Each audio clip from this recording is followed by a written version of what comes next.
Hello, and welcome to another episode in the Danger Boys podcast series. My name is Tappers, and today we're going to be talking about the war in the West.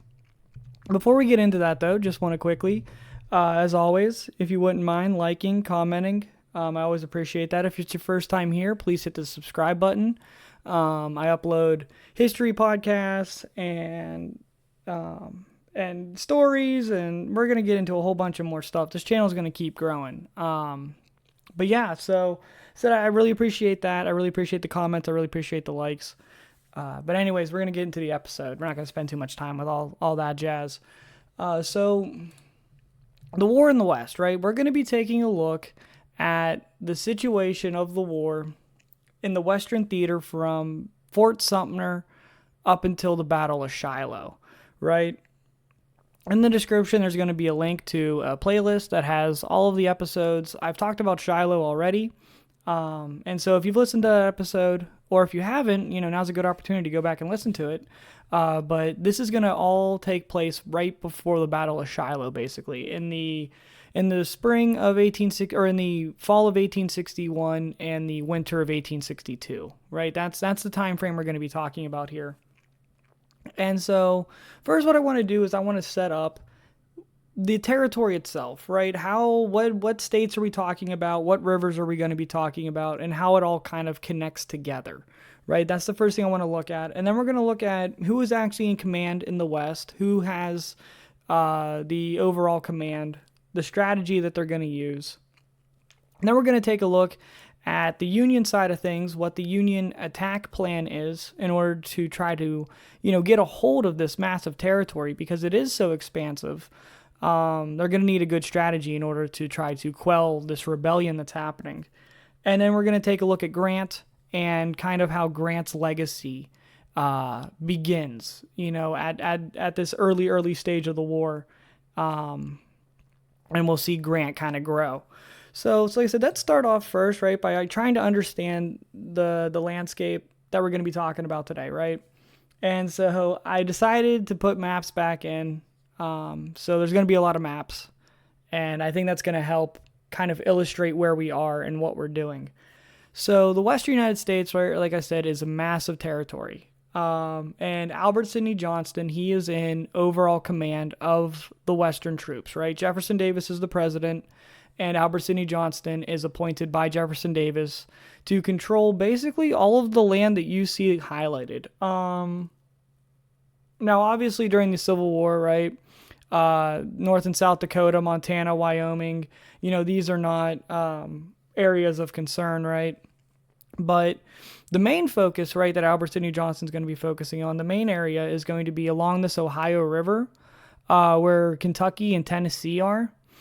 Virginia, right? West Virginia, North Carolina, South Carolina, Georgia, right? This whole area. And then over the Mississippi into Missouri and Arkansas, right? These are going to be the main areas that Albert Sidney Johnston is going to try to hold, right? And like I said, from the northern perspective, the Ohio River, the Mississippi River, the Missouri, the Tennessee, these are all very, very important rivers. And so controlling those rivers is really going to be key to maintaining control of this massive landscape. And so Albert Sidney Johnston kind of has an uphill battle in front of him as well too. So before we get into who Albert Sidney Johnston is and we kind of do a biography on him, this is important to mention. The Confederacy has no ships at this point during the war. They will eventually gain a small navy, but at this point in the war, in early 1861, late 1861, early 1862, they have no gunboats. They have no ships. The North does. And so when your main objective is to control rivers, having ships is going to be a major part of that. And so we're going to see, over the course of this episode, how the lack of ships really hurts Johnston's plans. Like I said, so let's do a quick biography on Johnston, who he is as a person. He was born in February 1803. He graduated near the top of his class at West Point. He resigned from his post in the U.S. Army after graduating from West Point to go and fight in the Texas Revolution, right? He serves as Texas Secretary of War once Texas gains its independence. And then once Texas becomes a state, Albert Sidney Johnston rejoins the military, right? He comes back in time to fight in the Mexican-American War, right?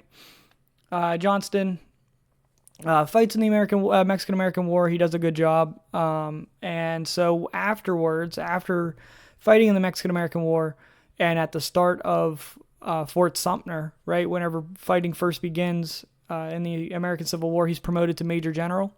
And he is the senior field commander for the entire Confederacy, right? He's been a major general the longest, right? So he's been the longest. Behind him is Lee. I think behind Lee is Beauregard, and there's a couple people after that, right? But because Johnston is the senior field commander, right? There's actually there is another guy too who's above Johnston. He's like the senior officer above all of them, but he never actually takes the field. So he doesn't really matter that much in the long run for our story today. But because Johnston was the senior field commander, right, he has so much expectations above him. The Confederacy sees him as their best soldier. He's Robert E. Lee before Lee, right? Before Lee shows up and becomes the face of the Confederacy, that's Johnston, right? And so, like I said, he has to control the rivers, right, that flow from Kentucky to Mississippi, right? These railroad networks and these river networks are very, very important for transporting troops and goods from Virginia and Carolinas and Georgia over into the West and vice versa, right? And so maintaining control of these rivers is very, very important for Confederate shipping, right? Internally, right? Not just, getting exports out, but just getting, like I said, troops and guns across the Confederacy. You have to control these rivers, right? And like I said, the railroads too. The Louisville to Nashville Railroad is very, very important. Nashville is a massive contributor to the Southern cause, right? They have manufacturing there. They're shipping, obviously, on railroads and the rivers. And so Nashville and Louisville are very, very important, and so is this railroad. And so in September 1861, Johnston orders Felix Zollicoffer to hold the Cumberland Gap in Kentucky. He orders Simon Buckner to hold Bowling Green, Kentucky, and he orders Leonidas Polk to command at Columbus, Kentucky. All right, so we're going to take a look at a map here and kind of look at the line that he wants to set up. But first, we're going to talk about Scott's plan, right? So we're going to talk about the northern plan, right, to attack the South, right? How are they going to try to contain this with all of the Confederates trying to hold the river, right? So like I said, so in November 1861, right, this is, Fort Sumter, right, the beginning of the war, very beginning of the war. General Winfield Scott Hancock created the Anaconda Plan, right? And the idea behind this plan is first you must blockade the South, right? You have to get ships up and down the southern coast, stopping international shipping, right? The second is to control the Mississippi and other major rivers, right? Cutting the Confederacy in two. So if you can control the Ohio River, if you can control the Mississippi River, if you can control the Tennessee River, and begin to cut off the lines of communication and the lines of supply within the South, it'll slowly, the flame of war will slowly burn out. You can't get supplies across anymore. And so your ability to wage war is deeply affected by that, right? And so that's the plan that Scott's going to put in, that General Winfield Scott thinks that should be implemented, right? But over the course of the spring or the fall of 1861 and the winter of 1862, George B. McClellan, right, replaces Scott. And so while we're looking at this story in the West, know that Scott's getting pushed out and McClellan's getting, placed in front of Scott. And so, like I said, McClellan, he becomes general-in-chief. Now, we looked at McClellan in earlier podcast episodes. We did the 7 days. We did the Maryland campaign, right, that ended with Antietam. McClellan, we know what happens with McClellan. But that being said, he is in control of all Union forces And he's going to tell Halleck basically to follow the Anaconda plan, right? It's a good plan, and Halleck is a good commander. And so even though McClellan might be incompetent, Halleck is going to be able to follow his orders very effectively, and we're going to see that. So Henry Wagner Halleck, he commands the troops west of the Cumberland River. He's given two orders, right? Get Missouri under complete control and concentrate on the Mississippi to move deeper into the south, right? So if we look at this map in the bottom right here, right? So we see Missouri over on the left side, right? Halleck has to get complete control of Missouri, right? Get all of the Confederates out, make it Union again. Another thing too, right? The Mississippi River. So if we look on this map, it's not marked, but this line that comes down from Missouri and Illinois and then goes down past Arkansas, that's the Mississippi River, right? So if he controls Missouri and he can control Illinois and Tennessee and Kentucky, this little crossroads where everything kind of meets together, you're going to control tons of territory without actually having to occupy it, right? Like you don't have to occupy, all the way down here if you can control this kind of hotspot, right?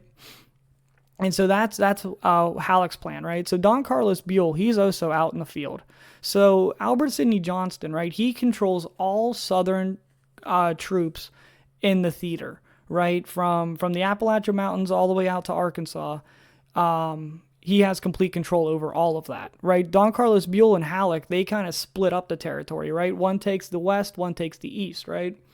And so we're going to be focusing on Halleck today, but just know Don Carlos Buell, he is in the east of Tennessee, in the east of Kentucky, and he's actually given different orders from Halleck, right? So Halleck has pretty much primarily military objectives, right? Take depots, take away railroads, that sort of deal. Buell is actually ordered to liberate the Unionists in eastern Tennessee, right? So Lincoln, he's very concerned about strong Union sentiment in the east of Tennessee kind of being snubbed out by the much louder pro-Confederate crowd, right? He's like, there's more Unionists living in Tennessee. It's just they're not as loud as the Confederates. So I want to try to get as much Union presence in Tennessee as possible to try to keep the Confederate side of Tennessee as quiet as possible, right? And so that's what Buell's supposed to do. And at the same time, right, Buell is supposed to destroy railroads that connect Virginia and Tennessee, right? So we talked about how important the connection is from the railroads to the rivers to the cities, right? So from if you need to get troops from New Orleans to Virginia, the only way you're going to be able to do that is by going up the Mississippi, over the Ohio, and into Virginia, right? Well, if you cut the railroads and if you control the rivers, you can no longer get those troops up there, right? And so if Buell destroys the railroads that are going into Virginia, and Halleck is able to destroy the railroads that go from Missouri to Tennessee, or Missouri into Kentucky, the South is going to be completely hemorrhaged, right? And so this is a very dangerous situation for the South to be in. It's a very large responsibility for Albert Sidney Johnston. So let's take a look at the map here, right? We're going to look at a couple maps, trying to again reiterate the situation, and so that we all have an idea of where we are and what we're doing. So this is the idea of the line from Albert Sidney Johnston, right? So over here in Columbus, right, that's going to be, oh man, I forgot his name. Hold on. That's going to be Polk, right? So Polk is going to be over here in Columbus. Okay, over here at Mill Springs, and kind of north of that's going to be Bowling Green, right? That's going to be Buckner. He's going to be up in this area. And then over here in the Cumberland Gap, that's going to be Zollicoffer, right? Zollicoffer's over here on this side, right? And so we're mainly going to be focusing on Zollicoffer and Buckner, right? And these two forts, Fort Henry and Fort Donelson. Those are going to be our main focuses today. So first, let's take a look at Henry Wagner Halleck, right? Let's talk about who he was. He was born in 1815. Right, he's very intelligent man. He graduated near the top of his class at West Point. He was given the nickname Old Brains, and he spent most of his time after graduating from West Point writing books on military strategies and law, on physics. Like the physics of warfare and cannon, artilleries. Like how the strategy of using all that stuff. He was offered a full professorship at Harvard, but he turned it down. He was like, I don't want to teach at Harvard. He served in the Mexican-American War, right? We're going to look at that again and again. All these generals, all the commanders in the Civil War, basically every single one of them served in the Mexican-American War and graduated from West Point. He had a habit of staring at people. So if you look at the picture in the right corner there, and just kind of make eye contact with him for a little bit, it's kind of unsettling. But that's what he would do. He would kind of keep his hands together. He would kind of tilt his chin a little bit, and he would just stare at you. People were very unsettled by this, and it comes up everywhere in life. When he was at school, he would do this. When he was in the military, he would do this. It was very unsettling. And so he left the military right after the Mexican-American War. He became a businessman, and he grew very wealthy. He was very successful as a businessman. He's the kind of guy where whatever Halleck tries to do, he's just automatically good at it, right? He's just one of those kinds of, one of those people. And so in August 1861, after Fort Sumter and everything's going down, the Civil War's breaking out, he's promoted to Major General, and he's given command in Missouri. So like I said, he's behind Winfield Scott, he's behind McClellan, but he's up there as far as the command goes. And like I said, he also has very high expectations. He's seen as the North, best soldier. If Albert Sidney Johnston is the best in the South, then Wagner Halleck is the Wager. I think it's Wager Halleck. Henry Wager. I called him Wagner. It's Wager. Henry Wager Halleck. Yeah. So, anyways, Halleck is seen as the best commander in the Northern Army, right? Also, too, once the army starts getting put together, Halleck quickly takes a liking to his subordinate Ulysses S. Grant, right? So we're going to talk about Grant and who he was before the war. So Ulysses S. Grant, right? He was born in April 1822. At an early age, Grant developed a great ability to handle horses. This is something that if you look into Grant, you're going to see over and over again, his ability to handle horses. It's kind of like his defining trait of his early years, especially in military service. Like at West Point, it's like, yeah, this guy knows how to ride a horse. I said it's just one of those funny quirks. So in 1839, Grant, he begins his education at West Point. He graduates in 43.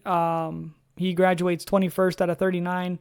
So he's not that highly gifted, right, from the West Point side of things. Like I said, West Point was a very heavy math school and physics and science and that sort of deal.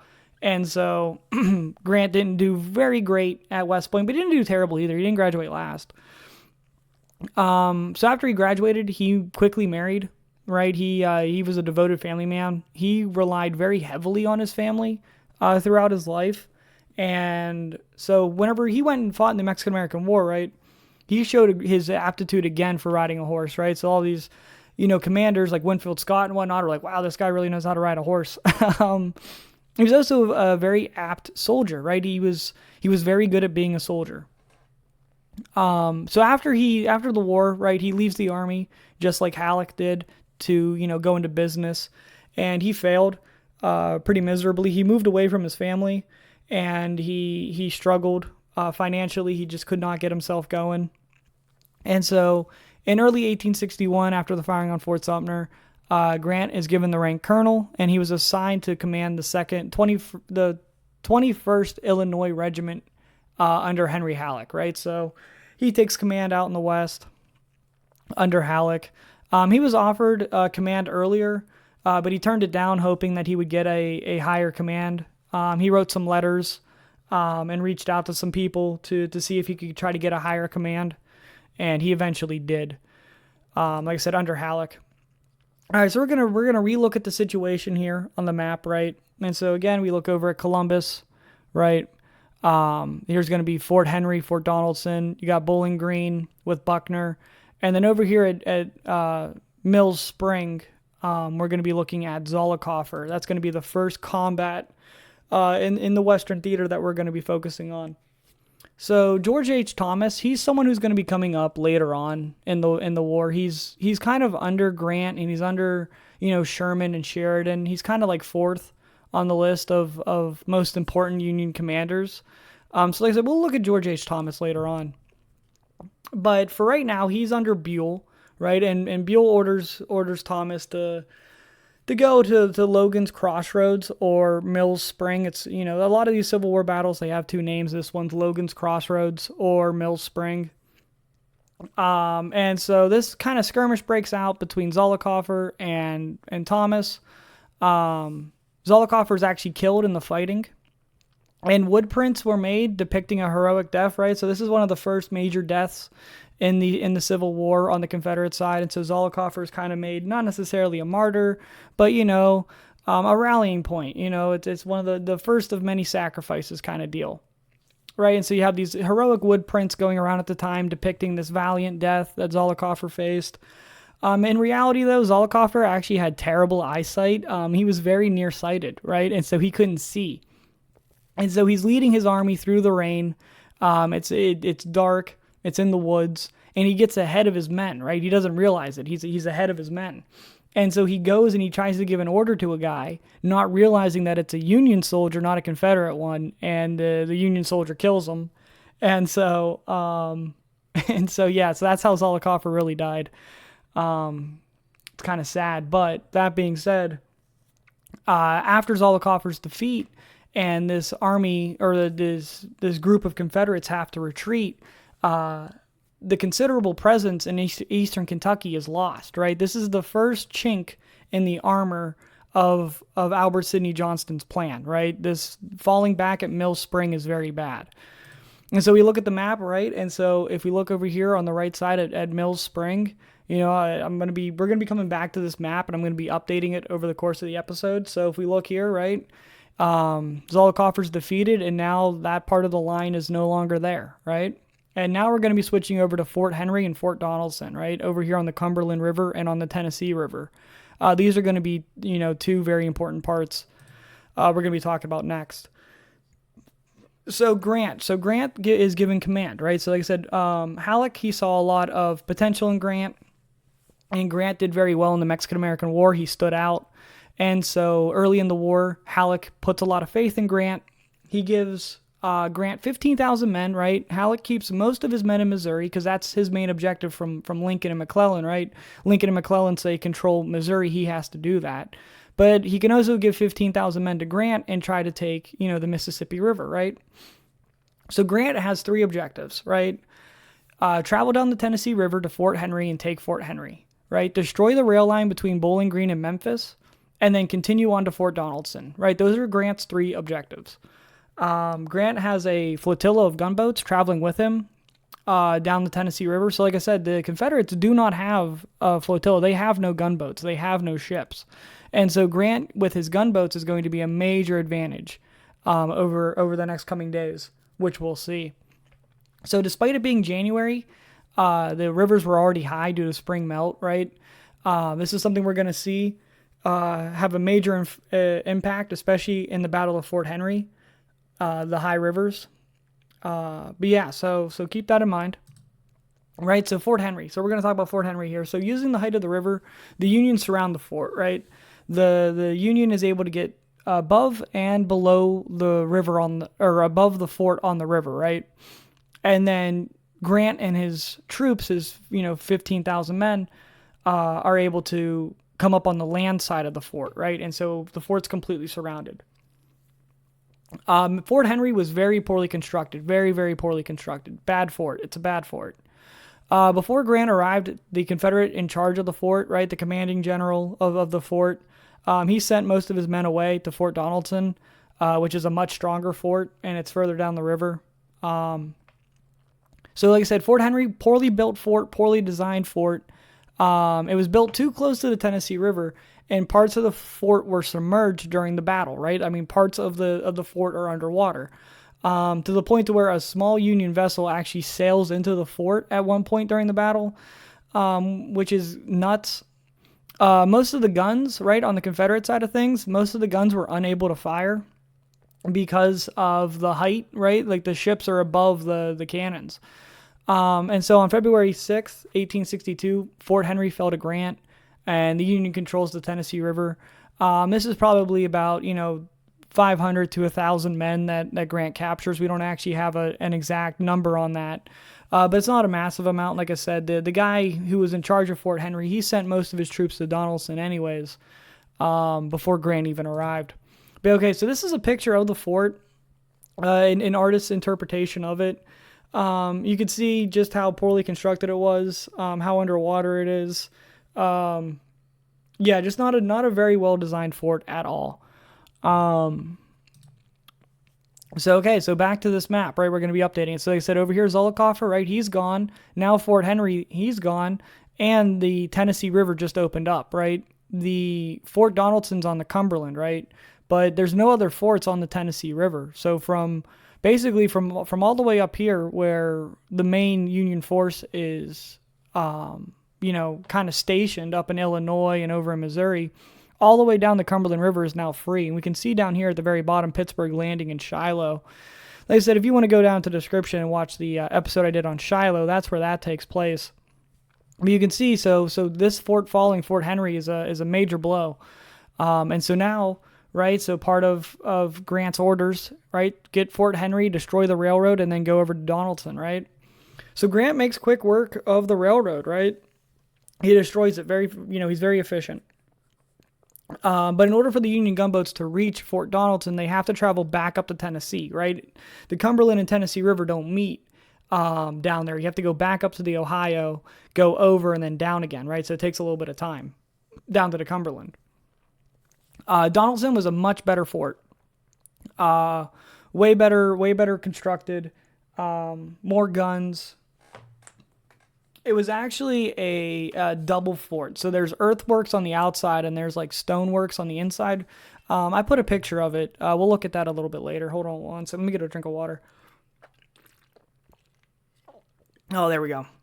Right. So, like I said, Donelson, much better fort. But Grant knew that if he could get his men and the ships above and below the fort, he knew, under siege, it would only be a matter of time before the men get starved out and would have to surrender. And so Halleck, right, as kind of a reward for Grant, gives him another 8,000 troops. So on top of the 15,000 he already had after he took Henry, Halleck gives him another 8,000 men. And so now Grant's around 24,000 men in total force. Albert Sidney Johnston, right, makes some huge mistakes. He makes some huge mistakes. First thing he does is he pulls his forces away from Bowling Green, right? He pulls Buckner away from Bowling Green and brings him to Fort Donelson, right? This is a major problem because the main advantage of the fort, right, is that it has the earthworks, it has the guns, it has a hard time being taken. If you put a whole bunch of infantrymen inside of the fort, though, all you're doing is just packing more people into the fort. It doesn't make the fort a more effective fighting force, And so Johnston makes this massive mistake by weakening Bowling Green, right? Another thing he does too, so he takes part of his troops and sends them to Nashville, and he sends the other majority of the troop to Fort Donelson, right? He sends thousands of men to Fort Donelson. So like I said, if the fort is surrounded, all the extra infantry would be quickening the consumption of rations, right? Like you're already on restricted rations. Whenever the Union starts this blockade, you put another, 15,000 men inside the fort, and you have some very, very serious issues when it comes, like I said, rations and whatnot. Another big mistake Albert Sidney Johnston makes, he puts John B. Floyd in command at Fort Donelson. And he is completely incompetent. He has no military ability. He has no military experience. He is the worst possible person you could be put in charge of in this situation. And John B. Floyd is that guy. You do not want him in charge. And Albert Sidney Johnston, of course, puts him in charge. So after a week, right? So Fort Henry falls, and a week later, Grant is on the front door of Fort Donelson, ready to go. The boats have sailed up the Tennessee, down the Cumberland, and Grant is ready to go. So again, we're going to take a look at the situation again, right? We're going to come back here. So Buckner, right? Buckner over here at Bowling Green, he's gone now. So we can see these two major points in the line are gone. Fort Henry's falling, and very, very quickly, over the course of a couple weeks, Albert Sidney Johnston's situation is becoming extremely precarious. So this is Fort Donelson, right? We're going to take a look at Fort Donelson here. So you can see here the earthworks on the outside. This is the river here. And so you have these massive earthworks that are built up, and then there's this stone interior as well. And so you have these two levels of defense. It's much better built. It's actually up in the air and not being, drowned by the river. So Grant's going to have kind of an uphill battle here. Okay, but again, John B. Floyd is incompetent, okay? The gunboats quickly get past the fort, right? So exactly what Grant wants to have happen. He gets south of the fort. He gets north of the fort. This way, the South is completely cut off from the river, right?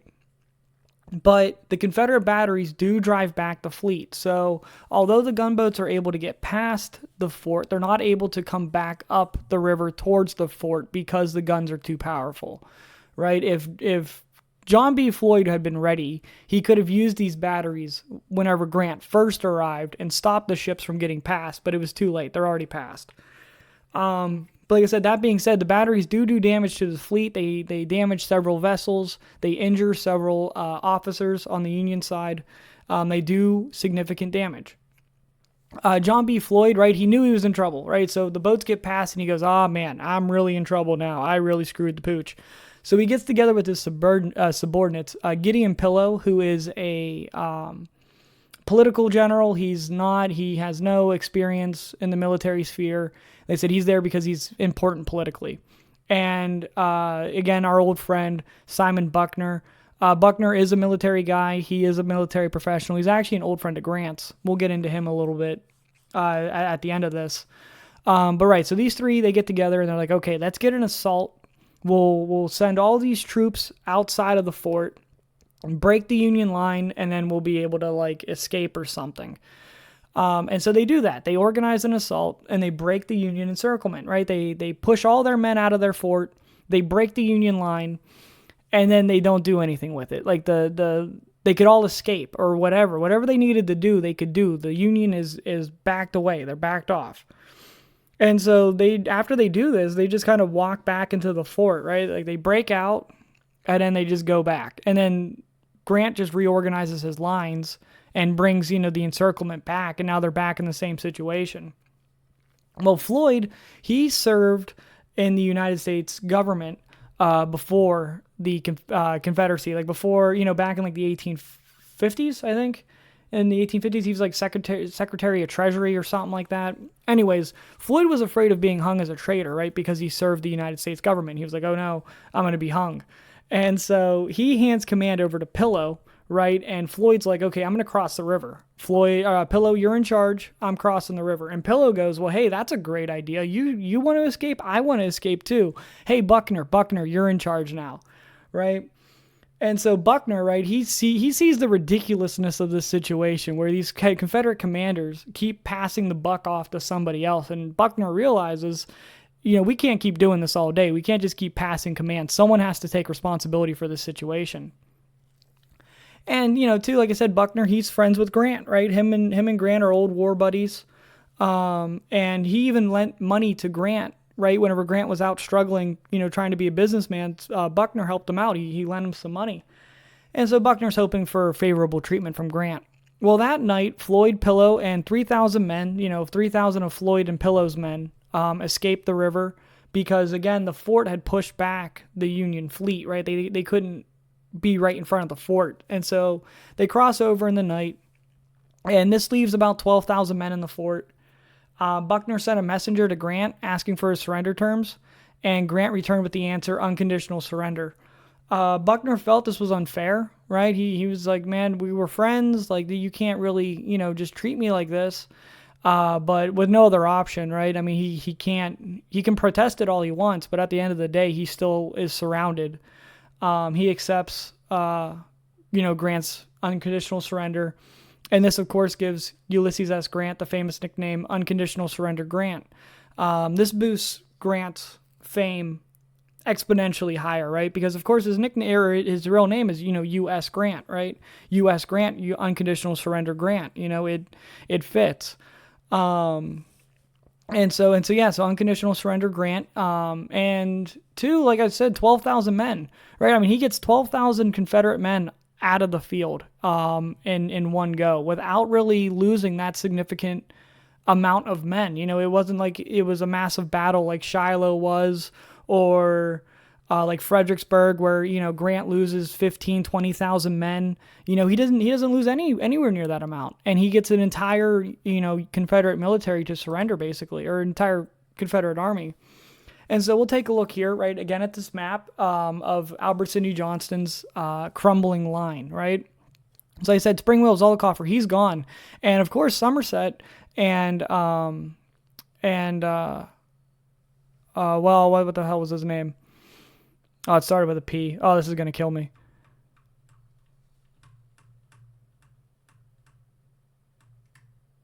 Buell, Jesus, Buell. Oh my God. All right. So anyway, so Buell, right? So after Zollicoffer dies, right, at Mills' Spring, Buell is still pushing south, right? So he's pushing south.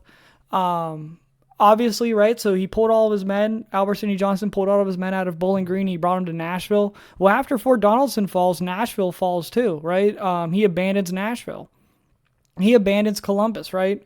And so this entire line, by the early spring of 1862, is completely collapsed.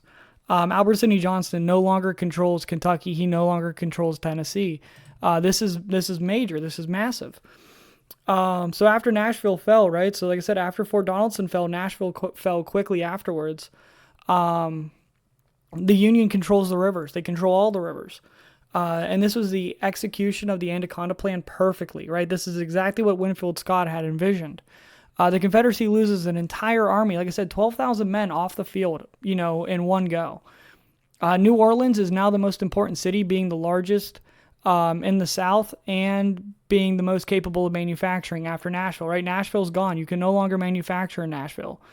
And so the incompetency of the Western generals greatly weakened the Confederacy's ability to wage war, right? Albert Sidney Johnston, right, has very few men who are able to help him, right? He has very, very few competent generals. And so, like I said, Johnston's line is completely collapsing. Grant becomes a hero, right? Like I said, his star rises exponentially after this. But most of the nation's eyes are still on McClellan and the Army of the Potomac. I spelled McClellan's name wrong there. Let's just ignore that. But yeah, so like I said, most of the eyes are still in the East, right? They want to know what's going on with McClellan and the Peninsula Campaign and, the 7 days. All of that stuff is still happening, and everyone is more interested in that than what's going on in the West. It's like, okay, good. Grant took these couple forts or whatever. That being said, Abraham Lincoln and Jefferson Davis know the strategic value, right? So even if the people in the West, or the people in the East, the civilians, don't recognize how important controlling the Mississippi River is, Jefferson Davis and Abraham Lincoln, they both understand that. And then, like I said too, the Battle of Shiloh follows after this. It's like immediately like the next big battle. And if you haven't listened to that episode, like I said, there's a link in the description with all that information and all the other series that I've done. So that's the Western. That's the Western theater up until the spring of 1862. I'm really happy. I'm really happy with that. We covered a lot of ground and not a lot of time, which I'm really proud of. The two forts, Fort Henry and Fort Donelson, that's gonna be. Let's see if I can bring back the music. Hopefully it's not too loud. Hopefully it kind of lays the groundwork, because there's going to be a lot more forts. There's going to be a lot more forts we're going to have to take, and a lot more rivers. That's going to be a continuing thing. Like I said, Grant really coming into his own. Grant showing why he's going to be, like I said, probably the most important person in the entire Civil War. Lee might be more famous, but Grant is infinitely more important. And I said, hopefully this kind of shows that. I've really wanted to talk about Grant for a while and his ability in the West. Vicksburg's still on the table. Guess start talking about what's next. I want to talk about Mussolini, and I want to talk about the stock market crash in that World War II series I'm kind of doing. But I want to get back to also like the disasters and the like scary times in people's lives. Like we did K2, and this is just a playlist with the Civil War music. So I don't know what's coming up next, but I'm vibing with it. But yeah, so like I said, I want to talk about the Appalachian Trail and kind of the history of the Appalachian Trail. I think that we're going to do that next. People getting lost on the trail and that sort of deal. I think that's going to be really interesting. And kind of do that, kind of like a Halloween kind of themed episode. So I might do 1 or 2 more history ones in between doing the fucking music, man. Yeah, I might do 1 or 2 more history podcasts before I do the Halloween spooky Appalachian Trail one. But we'll see. We'll see what happens. But yeah. Well, anyways, that's a podcast episode. I hope you have a good day, and namaste.